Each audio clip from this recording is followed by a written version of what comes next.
What's going on, fellas? I've got a 2012 Chevy Equinox here.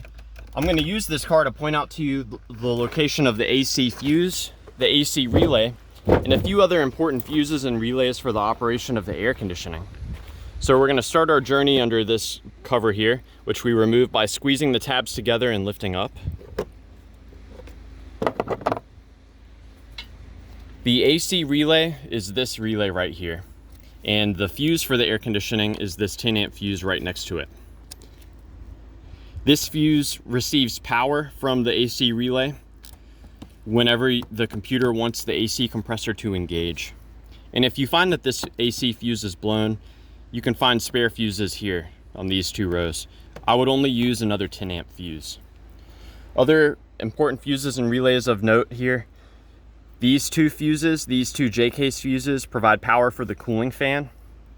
We've got our cooling fan low speed relay and the cooling fan high speed relay. Those work to turn on the cooling fan in front of the car. That fan is really important, especially when the car is not in motion. So check that out if your car overheats or if the fan never comes on. There are two more fuses in here. They work to provide power to your control unit here for the AC. We open this by pulling at the bottom towards us.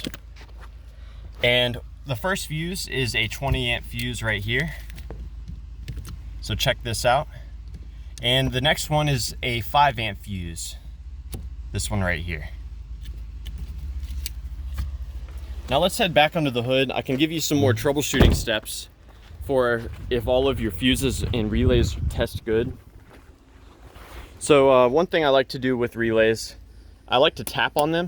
Sometimes relays get stuck and tapping on the relays can free them up. You can also wiggle the relay. If after the tap test nothing comes on, you can remove the relay itself. And there's a few ways we can test this relay out. The relay is computer controlled. When the computer wants the AC compressor to engage, it will send power to it. So if you measure between these two pins here and here, if you measure a voltage potential between these two pins, then the computer is trying to turn the relay on. When the relay does turn on, it connects these two pins together. That sends power to the compressor through your 10 amp fuse right there. You can manually turn the AC on by connecting these two pins together. That should result in the compressor engaging. However, that's just a troubleshooting step. You can cause damage to the compressor if it's undercharged or overcharged. So only do that if you're comfortable getting to that level of diagnostics. We can also bypass the cooling fans as well. If we want to manually power the cooling fan or manually send power to the cooling fan for testing it, on the high-speed circuit, we would connect these two pins together for the fan to turn at a high speed. And for the low speed, we would connect these two pins together for the fan to turn on at the lower speed. Now, there are some problems that will cause the computer of the car to disable the AC. One of them is a misfire. So if your check engine light is on, I would look into that before getting too sidetracked by the AC not working. You can also, if your car is too low on refrigerant, like if you have a slow leak somewhere, then the car will disable the AC as well.